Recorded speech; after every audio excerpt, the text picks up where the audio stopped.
What's the first thing you ask a contractor when they come to you? When Charlie says, hey, Caleb, help me out, what's the first thing you're asking them? I just really want to know the scope of the projects that Scope he's of the working project, on. yeah. Exactly. And get it right? Exactly. Don't try to, if you try to sneak it or downplay it, it's nothing but hurt. Yeah, exactly. If you're doing lead abatement, I can't write you a janitorial policy, right? It's just not the right coverage. And at the end of the day, to be covered properly, with you have an insurance policy, and to be covered properly, maybe it's only 5–10% more. Exactly. So don't. And on my end, you don't try to undersell what I'm doing, because the last thing you want to be is underinsured. Exactly. So Gotcha. go that extra couple of steps. What are the pitfalls that you find that these guys run into? But by no fault of their own, but just the things that they aren't thinking through.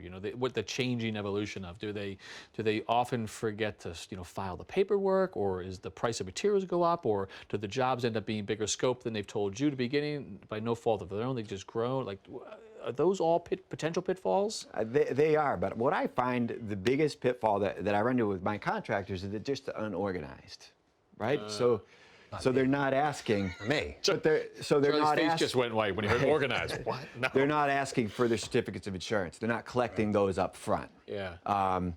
Or maybe they haven't provided a certificate of insurance, so they're not getting paid. So that's really the biggest thing that I find. I have people that call me and they're in a panic about a job that they did.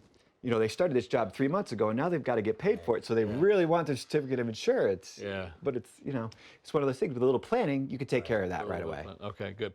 Thanks for watching. This Old House has got a video for just about every home improvement project, so be sure to check out the others.